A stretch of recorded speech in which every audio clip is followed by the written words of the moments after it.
Hi guys, Mrs. H here with another story for you. Where the Wild Things Are. It says story and pictures by Maurice Sendak. That means he is the author and the illustrator. He wrote the words and drew the pictures.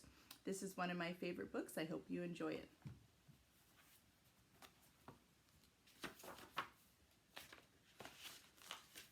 Where the Wild Things Are.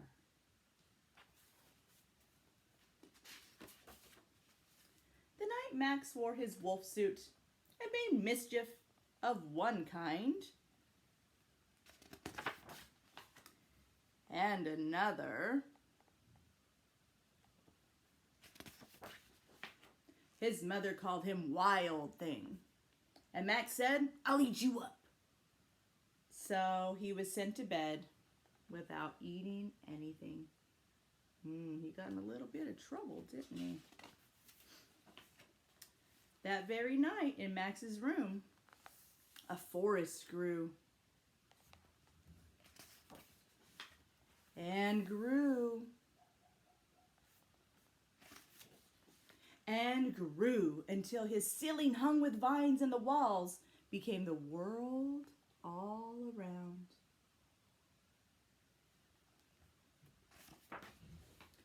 And an ocean tumbled by with a private boat for Max, and he sailed off through night and day, and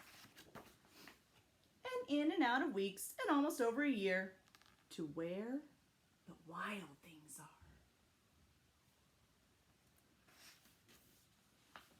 And when he came to the place where the wild things are, they roared their terrible roars, and they gnashed their terrible teeth, and they rolled their terrible eyes, and showed their terrible claws.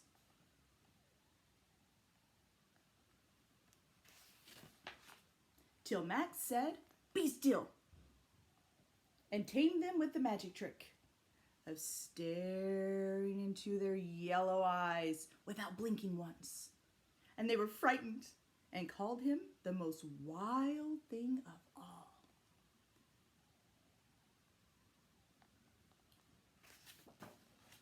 And they made him king of all wild things. "And now," cried Max, "let the wild rumpus start."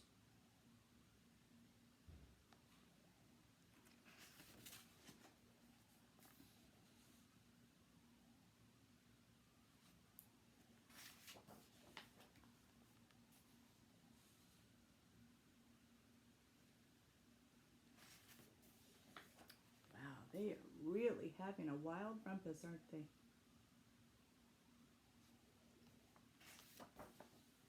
"Now stop," Max said, and sent the wild things off to bed without their supper.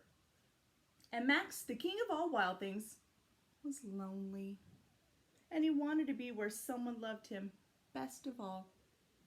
Then all around, from far away, across the world, he smelled good things to eat. So he gave up being king of where the wild things are. But the wild things cried, "Oh, please don't go. We'll eat you up. We love you so." And Max said, "No." The wild things roared their terrible roars and gnashed their terrible teeth and rolled their terrible eyes and showed their terrible claws. But Max stepped into his private boat and waved goodbye.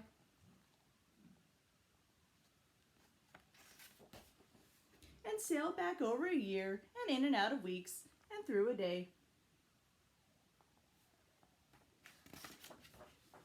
And into the night of his very own room, where he found his supper waiting for him.